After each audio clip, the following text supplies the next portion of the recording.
और छात्रों, आज हम 65वीं बीपीएससी मॉक इंटरव्यू की तैयारी कैसे करें, इस पर विस्तृत चर्चा करेंगे।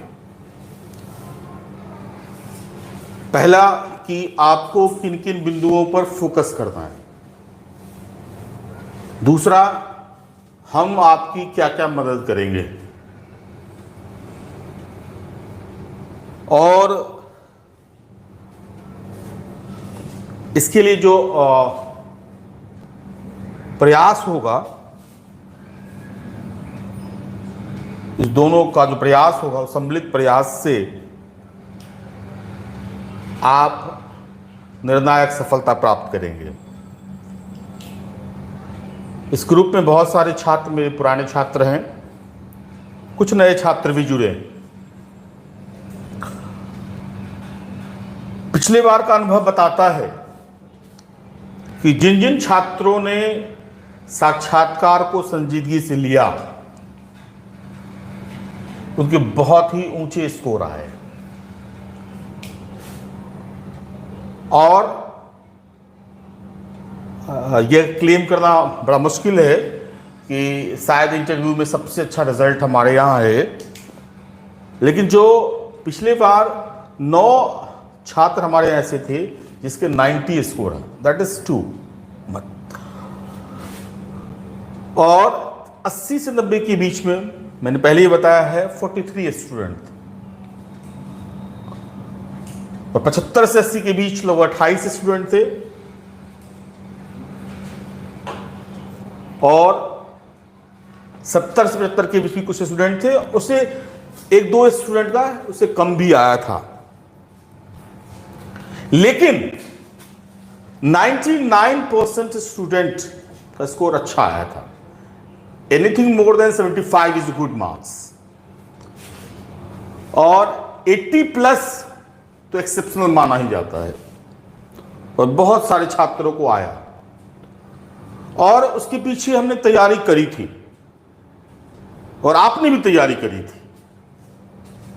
हम दोनों के मिले जुले सहयोग के कारण इस तरह का परिणाम आया।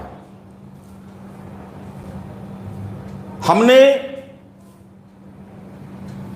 छात्र की बायोडाटा के अनुसार तैयारी कराई थी, और इस बार भी कराएंगे।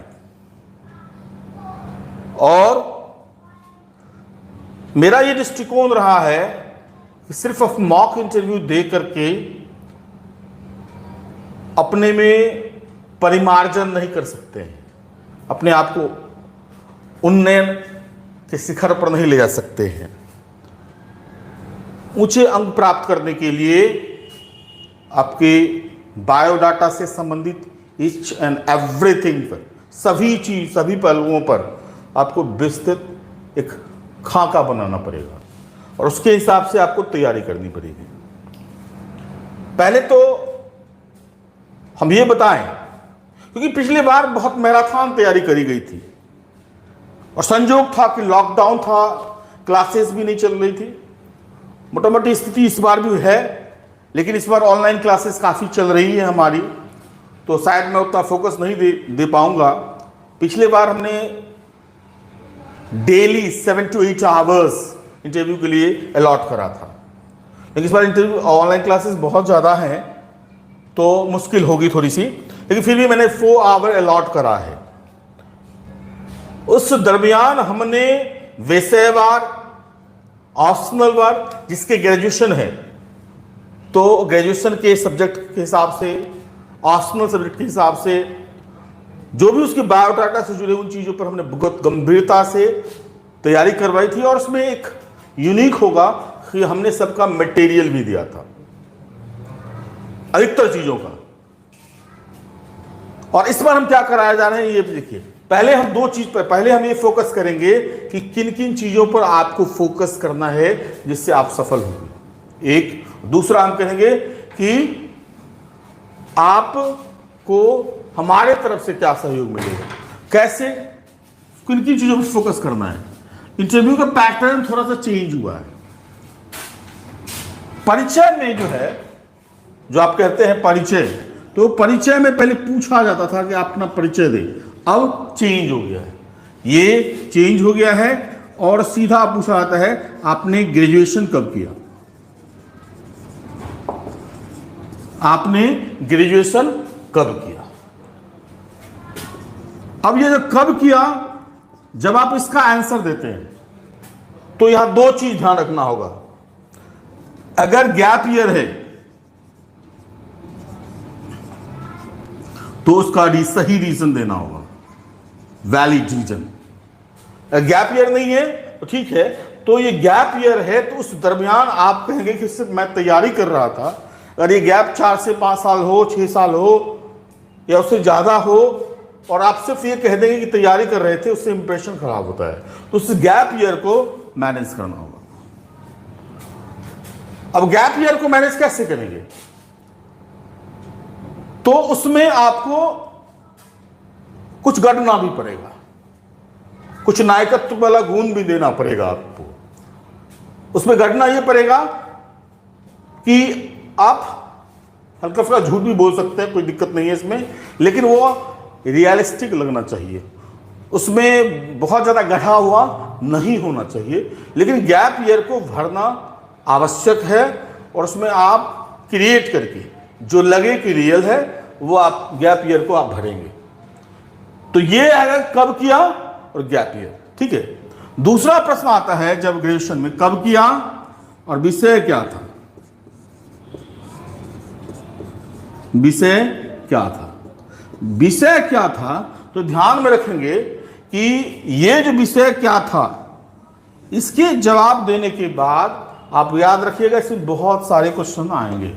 विषय क्या था, पिछले जो पुराने छात्र उनको अनुभव होगा और अगर उस पिछले बार कुछ कमी रह गई थी हो गई तो इस बार वो तैयारी कर लेंगे। विषय क्या था, तो विषय में जब भी आप टेक्निकल सब्जेक्ट का यूज करेंगे, बीटेक है, एमटेक है, मैनेजमेंट करा है हमने, डॉक्टर हैं, तो पहला क्वेश्चन जो पूछा जाएगा फिर क्यों आना चाहते हैं। यानी आप तो आपको टेक्नोक्रेट बनना चाहिए, आप क्यों आना चाहते हैं। और जब आप इसका सेटिस्फैक्टरी आंसर देंगे, जो कि हमने पिछली बार भी सिखाया था अपने छात्रों को कि क्या इसका एप्रोप्रिएट आंसर होगा, वो हमने बताया था और इस बार भी बताएंगे नए छात्रों। पुराने छात्र तो मेरे हिसाब से अब ये होंगे। तो क्यों आना चाहते हैं, इसका एप्रोप्रिएट आंसर देना होगा।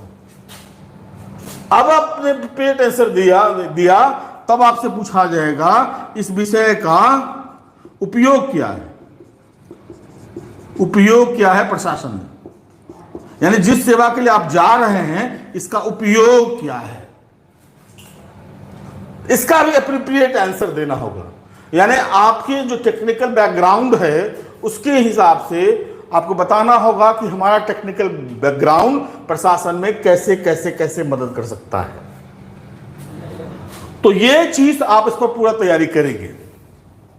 जब आप कहेंगे कि मदद कर सकता है तो उससे काउंटर क्वेश्चन भी खूब आ सकते हैं, क्योंकि टेक्निकल बैकग्राउंड से जुड़ा हुआ बहुत सारे व्यवहारिक क्वेश्चन आ सकते हैं, तो उस पर भी ध्यान देने की जरूरत है। काउंटर क्वेश्चन के लिए भी आपको तैयार रहना होगा और हम लोग तैयारी कराते भी हैं। तो क्या उपयोग होगा प्रशासन में, तो जो भी शब्द आप बोलेंगे, तो आप जो भी चीज तैयार करेंगे तो उसके काउंटर क्या हो सकते हैं वो भी तैयारी कर लेंगे। फिर उसके काउंटर क्या है, 2-3 सीरीज में आप काउंटर उसकी तैयारी कर लेंगे।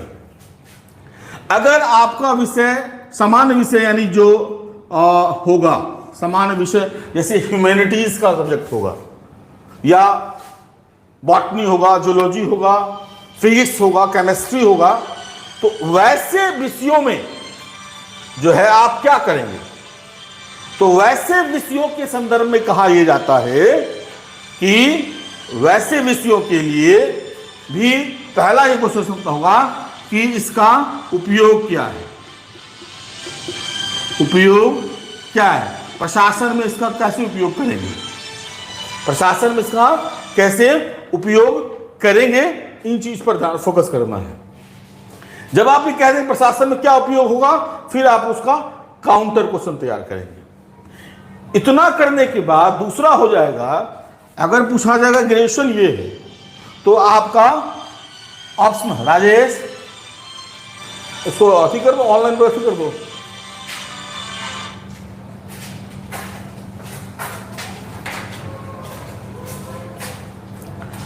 अब अगर दिया जाएगा कि ऑप्शनल आपने अलग ले लिया, अगला क्वेश्चन पूछा जाएगा ऑप्शनल विषय क्या है, बीच में इसको ठीक कर देते हैं, ऑप्शनल विषय क्या है।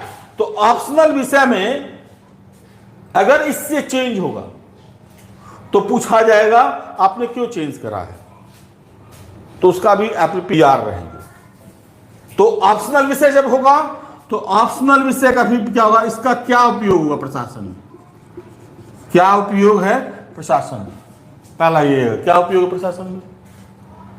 जब आप इसकी तैयारी कर लेंगे क्या उपयोग है, तब जो है ऑप्शनल विषय से जुड़े हुए चीजों को अगर क्या उपयोग है तो इस पर काउंटर के लिए एकदम तैयार रहेंगे, याद रखिएगा। और फिर ऑप्शनल के बेसिक इंफॉर्मेशन आपको रखना है। इसमें एक ध्यान रखना होगा कि मेंस में कई छात्र क्या करते हैं, छांट के पढ़ते हैं, गेस करके पढ़ते हैं, तो पूरे सिलेबस का व्यू उनमें नहीं होता है। लेकिन इंटरव्यू में आप ये मान के रखेंगे कि कहीं से भी क्वेश्चन पूछा जा सकता है, तो जिस विषय ऑप्शनल की जब तैयारी करेंगे दो चीज ध्यान रखेंगे, एक जिस पे आपकी मास्टरी है तो वो आप बढ़िया से तैयार करेंगे ही करेंगे, लेकिन जिस पे मास्टरी नहीं है, लेकिन हर एक जो सिलेबस में है उसका ओवरव्यू जरूर दे देंगे, सिलेबस का ओवरव्यू जरूर दे देंगे कि अगर उससे कुछ पूछा जाएगा तो आप कंप्लीट साइलेंट नहीं हो जाएंगे, आप कुछ ना कुछ उसका आंसर देंगे। इस चीज पर आप ध्यान रखेंगे कि सिलेबस का ओवरव्यू होना चाहिए कि क्या क्या क्या क्या कहां है, ठीक है।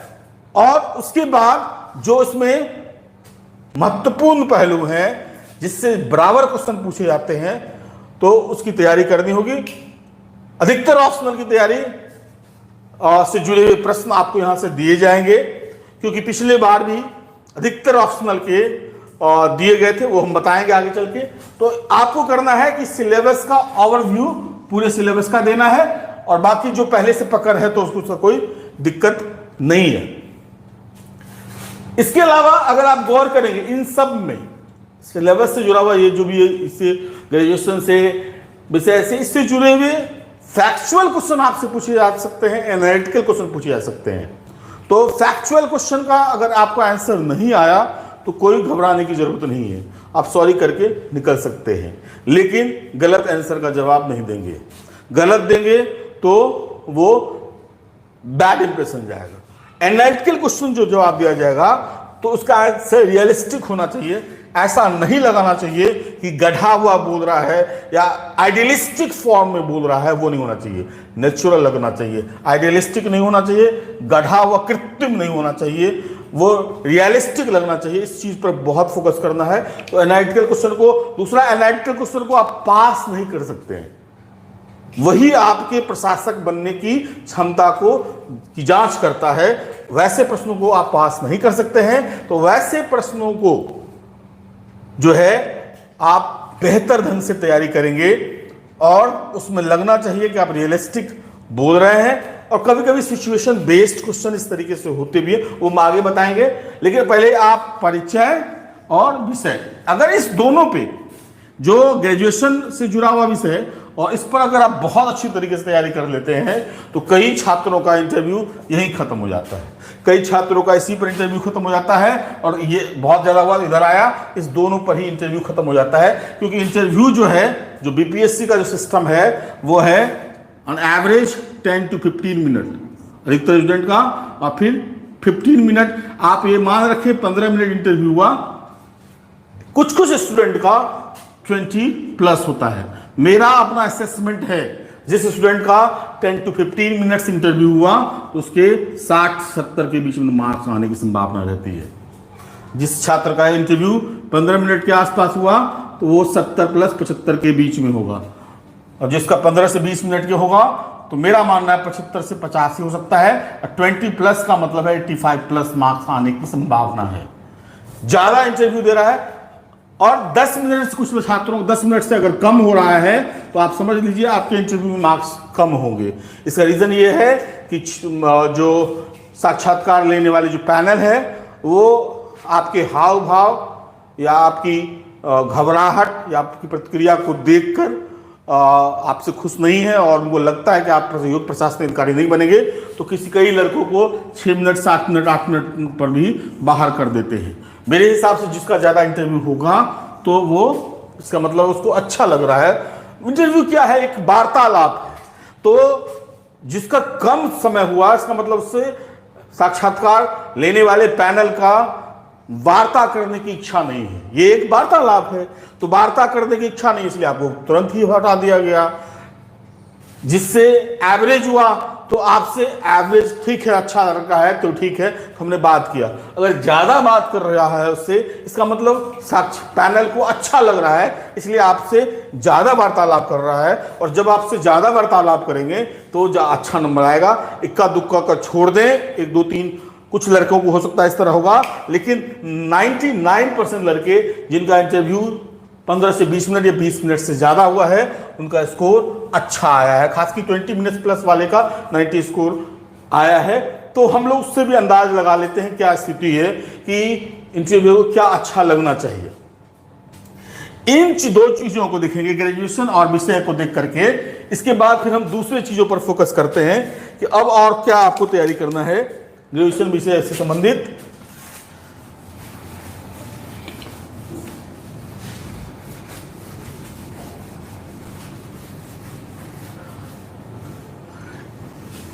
तीसरा जो पहलू है हॉबी।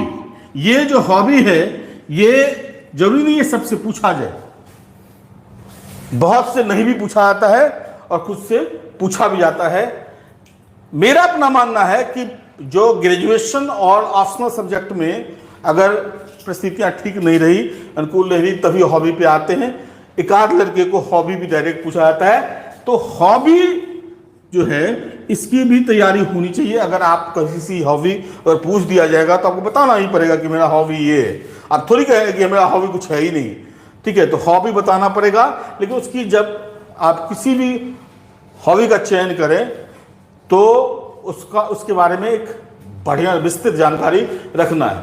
हॉबी उसको कहते हैं जिसको करने में आपको आनंद की अनुभूति होती है, जो आपके डेली लाइफ में जो है वह सुकून देता है, जिसको आप कर करके आनंद का अनुभव करते हैं और उसको प्रत्येक दिन करने की कोशिश करते हैं क्योंकि वो आपको रिलैक्स करता है। तो कई छात्र क्या कर देते हैं हॉबी में वाचिंग क्रिकेट, तो क्रिकेट और या प्लेइंग क्रिकेट हॉबी दे देते हैं। मेरा सलाह है छात्रों को कि एक तो स्पोर्ट्स से जुड़ी हुई चीजों को हॉबी में नहीं दें, और अगर दें तो उसके साथ एक और हॉबी जोड़ें। कि कई बार क्या होते हैं कि जो पैनल में होते हैं उनको क्रिकेट अच्छा नहीं लगता है।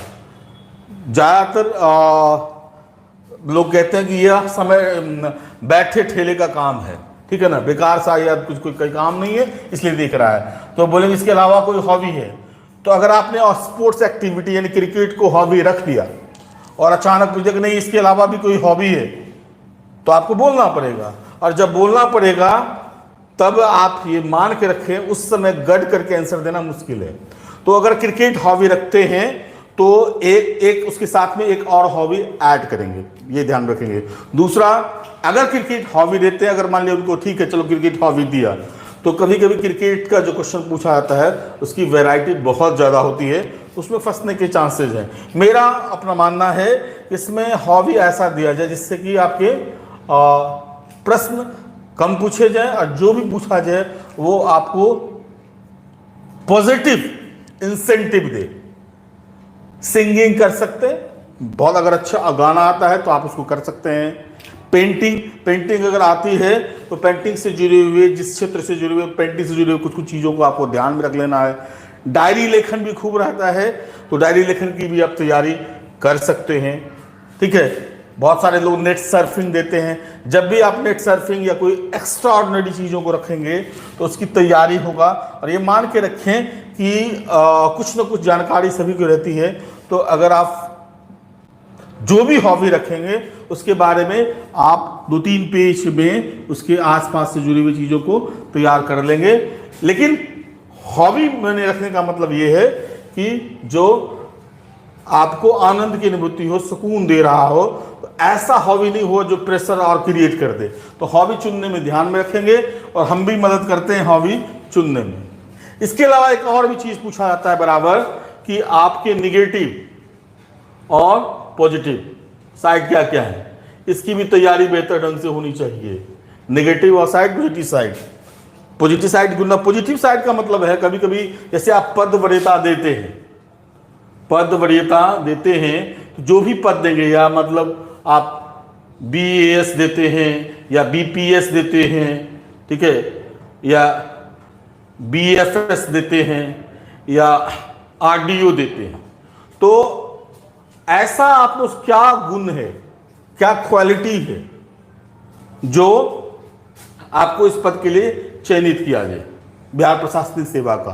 तो एक तो ये रखेंगे कि जो उसकी विशेष आप उस योग्य है या नहीं, उसका एक परफॉर्मा तैयार कर लेंगे। 1, 2, 3, 4 हमें ये गुण है, इस कारण हम इस पद के लिए योग्य हैं, तो ये आप तैयार कर लेंगे। दूसरा है, अगर आप चॉइस देंगे तो 1, 2, 3, 4 का कम से के बारे में पूरी तैयारी कर लेंगे। BAS, BPS, BFS, RDO, ये तैयारी जरूर कर लेंगे कि इस पद के बारे में इसका क्या वर्क एथिक्स है, तो वो आप तैयारी कर लेंगे। दूसरा है कि अगर नॉर्मली आप ऐसे देंगे तो क्यों आना चाहिए, ये ठीक है, लेकिन अगर आप जैसे BPS पहले दे देते हैं या BFS पहले दे देते हैं, बहुत लोग देते हैं, या डिप्टी रजिस्ट्रार पहले दे देते हैं, तो स्पेसिफिक पूछा जाएगा। जैसे मान लिया डिप्टी रजिस्ट्रार दे दिया या BFS दे दिया, तो आपको हो सकता है सीधा बोलेंगे क्या बात है, घूस कमाने के लिए ज्वाइन करना चाहते हो, क्यों पद लिया, तो हो सकता है आपको हैरास भी करें, ठीक है, या पुलिस सेवा देते हैं तो वो भी हैरास कर सकते हैं, उसमें लूटने के लिए कर रहे हो, गुंडागर्दी करोगे, पुलिस की गुंडागर्दी सबसे ज्यादा प्रसिद्ध है, आपको हैरास करने के लिए कुछ कुछ बोल सकते हैं। और तब फिर BPS के बारे में, जब भी बिहार पुलिस, अगर आप PS दे रहे हैं, अगर BS के सेट में देंगे तो वो बहुत ज्यादा लेंगे। अगर स्पेसिफिकली कोई BS से कोई अलग हटके देते हैं तो उस पर स्पेसिफिक क्वेश्चन बहुत पूछा जाएगा, क्यों आना चाहते हैं, क्या करेंगे, तो फिर आपको बिहार पुलिस सेवा के संबंध में बहुत डिटेल तैयारी करनी पड़ेगी, ठीक है।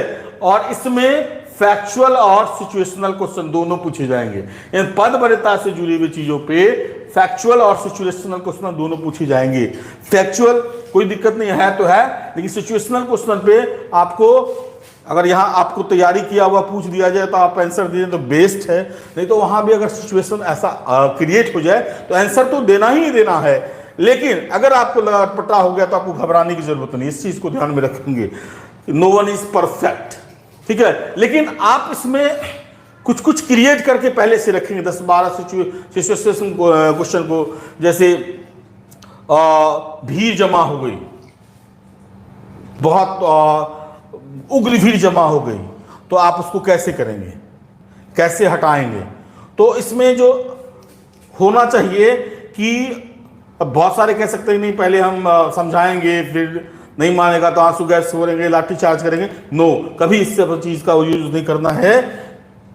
जैसे मैंने पिछली बार कई लोगों को बताया था कि आज सोशल मीडिया का युग है और पत्रकार रहते हैं और उसके मोबाइल से हैं, तो जब आप ये धमकी देंगे कि अगर आप नहीं मानते हैं तो हम आपकी वीडियोग्राफी कर करके आपको दुनिया की नजर में भी दिखा देंगे और न्यायालय में प्रस्तुत करके आपको हम सजा दिला सकते हैं, तो वो मॉब जो है वो मूव कर सकता है। इस तरह के उदाहरण जो है केस स्टडी पे दिया जाता है। या जैसे लड़कियां होंगी, आपके परिवार में कुछ ऐसा कुछ घटना घट गई और यहाँ प्रशासन में कुछ आपको जरूरत हो गई, रात का समय आप जाएंगे कि नहीं जाएंगे, इस तरह के सिचुएशन क्वेश्चन को आप ये मान के रखेंगे पूछा जा सकता है, तो आप कुछ कुछ शब्द तैयार कर लेंगे और हम भी तैयारी करने की कोशिश करेंगे, इंटरव्यू में पूछा जाएगा और अगर आप नहीं देंगे सही आंसर तो वहाँ आपको बताया भी जाएगा मेरे द्वारा। तो ये इसमें तैयारी कीजिएगा।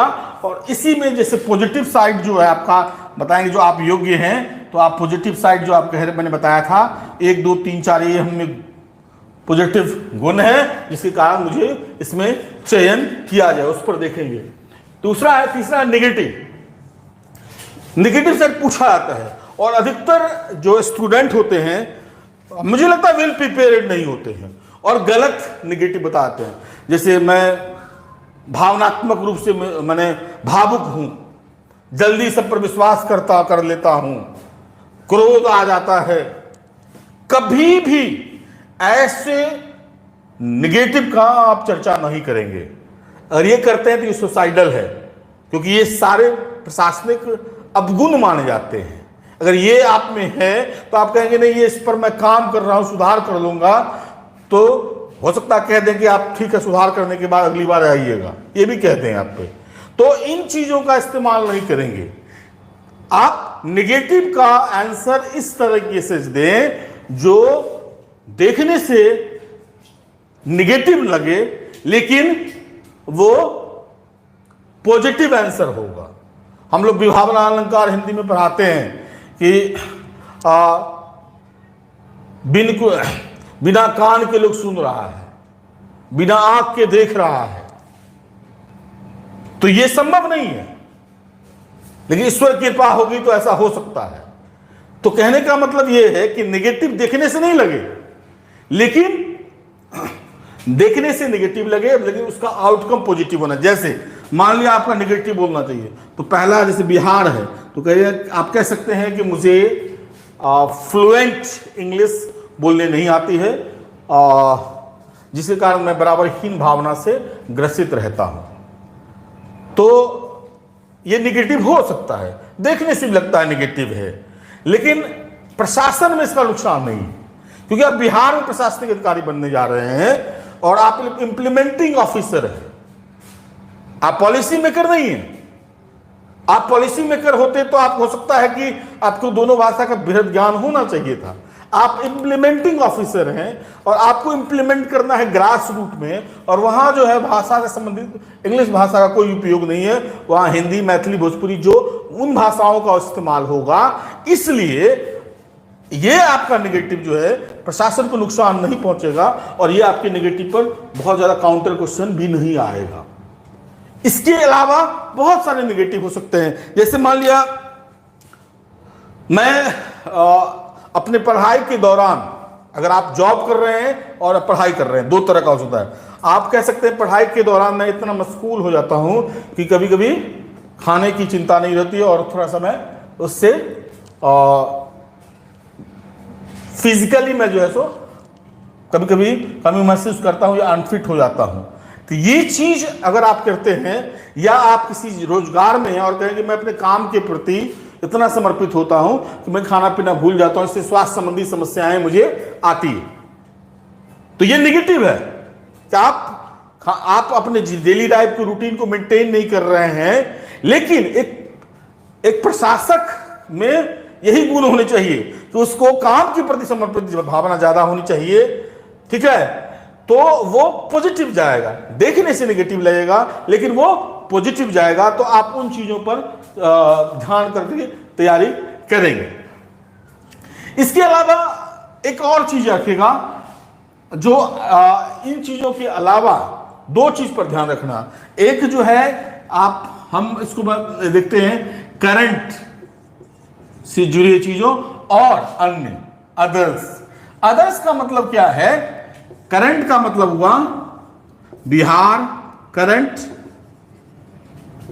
इंडिया और इंटरनेशनल, ठीक है।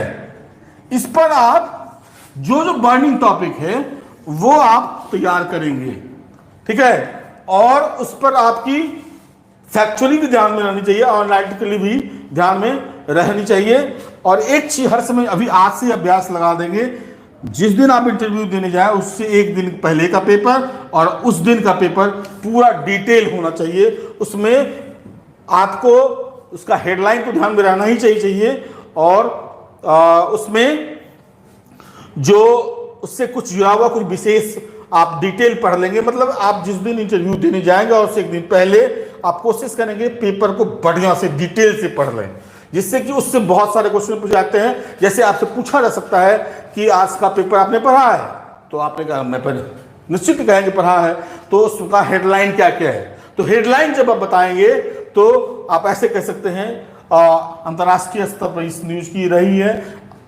भारतीय स्तर पर, इंडिया स्तर मैंने ये राष्ट्रीय स्तर पर इसकी रही है और राज्य स्तर पर इस न्यूज की क्षमता रही है। अब इस न्यूज से काउंटर क्वेश्चन पूछे जा सकते हैं, इसलिए मैंने कहा एक दिन पहले और उस दिन के पेपर की तैयारी आप बेहतर ढंग से करेंगे, तो इस पर ज्यादा फोकस करेंगे। और जो कुछ हाल फिलहाल में जो बहुत चर्चा में रहा है उसका तैयारी आप जरूर कर लेंगे। इंटरनेशनल रिलेशन से जुड़ी हुई चीजों पे खास से कुछ जो टीचर हैं उस बैकग्राउंड के हैं उस पर ध्यान भी रखने की जरूरत है। अदर शब्द का मैंने इसलिए इस्तेमाल किया है, कई पिछले बार के इंटरव्यू में कई मेरे छात्रों के द्वारा, किसी का सोशियोलॉजी ऑप्शन है, उसके अलावा भी उससे हिस्ट्री के क्वेश्चन कई पूछे गए। कोई पॉलिटिकल साइंस के है, इसकी हिस्ट्री, कोई बायोलॉजी का है, जूलॉजी का है, बॉटनी का है, उसको भी हिस्ट्री के क्वेश्चन पूछे गए, पॉलिटी के क्वेश्चन पूछे गए। तो आपको दो चीज ध्यान में रखना होगा, ये याद रखिएगा, 1 2 3। एक तो हो गया पॉलिटी के बेसिक चीज आपको ध्यान में रखनी चाहिए, क्योंकि ये आप कह सकते हैं आपके डेली लाइफ का हिस्सा है और भारत का हर एक व्यक्ति अपने आप को एक बेहतर राजनीतिक समझता है, तो उसके भी डेली लाइफ का, आपकी भी डेली लाइफ का, तो डेली लाइफ का हिस्सा है और उससे जुड़े हुए, पॉलिटी से जुड़े हुए बेसिक नॉलेज आप निश्चित तैयार कर लेंगे। आप जान लीजिए, बेसिक से मान लिया दीप्ति मैम है तो वो PSIR की प्रोफेसर हैं, तो स्वाभाविक है उनका विशेषज्ञता है, तो वो उसी से क्वेश्चन पूछेंगे, वो पूछ सकते हैं। तो आपको आपका ऑप्शनल कुछ भी रहा हो, आपका ग्रेजुएशन कुछ भी रहा हो, लेकिन वो पॉलिटी से बेसिक क्वेश्चन पूछ सकते हैं। और आप ऐसा नहीं भी नहीं कर, आप कैसे कह सकते हैं कि हमने नहीं पढ़ा है, क्योंकि आपने GS में तो पढ़ा ही है। तो पॉलिटी के बेसिक नॉलेज आपको रखनी चाहिए, जैसे प्रियम्बल से जुड़ी हुई, फंडामेंटल राइट से जुड़ी हुई, फंडामेंटल ड्यूटी से जुड़ी हुई, डायरेक्टिव प्रिंसिपल ऑफ स्टेट से जुड़ी हुई, बेसिक क्या है, स्टेट क्या है, सिटीजनशिप क्या है, जैसे NPR, हाँ ये सब जो अभी चर्चा में है, CAA, ये जो चर्चा में है, उसको आप बेहतर ढंग से आप तैयारी करेंगे। ये पॉलिटी के बेसिक नॉलेज को आप जरूर तैयार करेंगे। और हिस्ट्री के कुछ बेसिक, विशेषकर बिहार से संबंधित हिस्ट्री से जुड़ी हुई चीजों पर फोकस करेंगे। हिस्ट्री से क्वेश्चन पूछे जाते हैं, मैंने 2-3 स्टूडेंट को सोशियोलॉजी के थे, उसको हिस्ट्री के क्वेश्चन पूछे गए। तो हिस्ट्री भी आपको थोड़ा ओवरऑल, जैसे अगर आप ध्यान में रखेंगे तो मॉडर्न हिस्ट्री का जो कुछ पार्ट है उसको आप हल्का सा देख लेंगे, और बिहार में थोड़ा आप एंसेंट और मिडाइवल भी देख लेंगे। बिहार हिस्ट्री से जो आपने प्रारंभिक परीक्षा में पढ़ा है, बहुत डीप होने की जरूरत नहीं है, फैक्चुअल पूछे जाएंगे। जिसका ऑप्शनल हिस्ट्री होगा उससे ज्यादा पूछे जाएंगे, लेकिन आपको कुछ कुछ फैक्चुअल पूछे जाएंगे। Bihar history specifically Bihar history से ज्यादा होते हैं और हिस्ट्री से भी होंगे, तो वो आपको यहाँ पे पॉलिटी और हिस्ट्री का रखना चाहिए। एक और आजकल अभिरुचि का विषय वह है इकोनॉमिक्स, ठीक है, उस पर भी थोड़ा सा देखना पड़ेगा, जो खास की क्योंकि कोरोना संकट के बाद जो आर्थिक समस्याएं आई हैं, तो उसका निदान या उससे जुड़ा हुआ कुछ सुझाव आपसे मांगे जा सकते हैं। ये अब इकोनॉमिक्स एक सिचुएशन कई तरीके से इंपॉर्टेंट हो गया, तो उससे जुड़ा हुआ भी क्वेश्चन पूछा जाता है। तो आप इस चीज को भी आप गंभीरता से देख लेंगे। और स्पेसिफिक एक और रखिएगा जो आपको तैयार करना है, बिहार की समस्या एवं निदान, और चौथा उसकी संभावना, ये आपको तैयार करना है सबसे बेहतरीन ढंग से। इससे जुड़े प्रश्न का उत्तर आपको बेहतर होना चाहिए। बिहार की समस्या क्या है, उसका निदान आप क्या क्या है, और आप क्या क्या निदान सुझाएंगे, और बिहार का भविष्य क्या है, संभावना क्या है, बिहार कैसे आगे बढ़ेगा, कृषि क्षेत्र में कैसे आगे बढ़ेगा, उद्योग क्षेत्र में आगे कैसे बढ़ेगा, आप कोई प्लान चलाइए। बिहार का SGDP जो है, स्टेट GDP कैसे बढ़ेगा, तो उसमें आपका सब पूछा जा सकता है कि पर्यटन कैसे उसमें अहम भूमिका निभा सकता है। तो बिहार की जो चुनौतियां हैं, जो समस्याएं हैं, उसका निदान आप कैसे ढूंढते हैं और संभावना क्या क्या है, उससे आप क्या क्या आपको फायदा होगा, ये टॉपिक भी आपको बेहतर ढंग से तैयार होना चाहिए। इन चीजों पर फोकस करें और इसके अलावा अगर कुछ जो भी समस्या होगा उस पर हम गौर करेंगे। अब इस चीज पर आप इंडिविजुअली भी फोकस कर सकते हैं और हमारे द्वारा जो करा जाएगा वो आपको हम बताने जा रहे हैं कि कैसे आप इंटरव्यू में सक्सेस प्राप्त करेंगे, सफल होंगे, अच्छे मार्क्स लाएंगे। हमारे तरफ से क्या आपको सहयोग दिया जाएगा। पहला यह है कि 7 जुलाई से मॉक शुरू होगा। ठीक है, 7 जुलाई से मॉक शुरू होगा। हमने ये निर्णय लिया है कि जो भी छात्र ऑनलाइन जुड़ेंगे उनको इंटरव्यू 3 से 5 मिलेगा, क्योंकि हमारे यहाँ संख्या बहुत ज़्यादा हो जाती है। पिछले बार बहुत ज़्यादा हो गया और लास्ट जनवरी मंथ में मुझे लोगों को मना करना पड़ा कि हम अब नहीं ले सकते हैं, क्योंकि मेरा अपना उद्देश्य होता है जिन जिन छात्रों को लिया जाए उस पर संपूर्णता से ध्यान दिया जाए और उसको उच्चतम अंक प्राप्त करवाया जाए इंटरव्यू में, और इसलिए बहुत ज़्यादा फोकस करते हैं। तो बाद में समस्या हो जाती है, तो हम ज़्यादा इंटरव्यू जो ऑनलाइन वाले होंगे उनको हम 3 से 5 ज़्यादा इंटरव्यू नहीं देंगे। रहा जो हमारे छात्र हैं और जो यहाँ उपस्थित होंगे उनको हम एक दिन गैप करके प्रत्येक दिन इंटरव्यू देंगे। एक दिन गैप करके इंटरव्यू उनको दिया जाएगा, अलॉट किया जाएगा। जो भी यहाँ के छात्र होंगे उनको एक गैप करके इंटरव्यू, यानी एक दिन गैप करके, जिससे कि वो क्या होगा, प्रिपरेशन कर सके। जो उस दिन खराब हुआ उसका अगला दिन प्रिपरेशन कर सके और फिर उसका अगला इंटरव्यू हुआ, फिर उसमें गड़बड़ी हुआ तो फिर बताया जाएगा। जो भी यहाँ छात्र हैं उसको एक एक दिन गैप करके, अगर 15 हो सकता है, इसे अगर हम 7 जुलाई से करना शुरू कर रहे हैं तो मेरे हिसाब से 2 अगस्त से इंटरव्यू है, तो उसके 12, 13, 14, 15 इंटरव्यू हो सकते हैं, जिससे कि वो हर समय अपना बेहतर कर सके, मर्यादा कर सके। एक दिन बताया जाएगा, इंटरव्यू लिया जाएगा, जो भी कमी होगी उसके बाद फीडबैक तो दिया ही जाता है, आपको पता है, और तैयारी उसको लिखाया जाएगा कि इसका क्या अप्रोप्रिएट आंसर होगा, और फिर उस अप्रोप्रिएट आंसर को वो तैयार करेगी एक दिन, फिर अगले दिन और बेहतर ढंग से आएगी तो और बेहतर इंटरव्यू होगा। तो एक तो ये वक्त 7 जुलाई से मॉक इंटरव्यू करेंगे, ऑनलाइन वाले को 3 से 5 देंगे और ऑफलाइन वाले को एक दिन गैप करके रेगुलर इंटरव्यू देंगे। ये हमने किया है। दूसरा, जो हमारे द्वारा पिछले बार एक सब्जेक्ट जैसे हिंदी साहित्य, मैथिली साहित्य, हिंदी साहित्य, मैथिली साहित्य, हिस्ट्री, पीए, ज्योग्राफी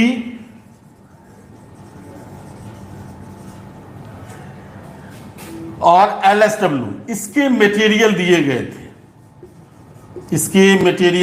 दिए गए थे और इस बार भी इसके मटेरियल दिए जाएंगे।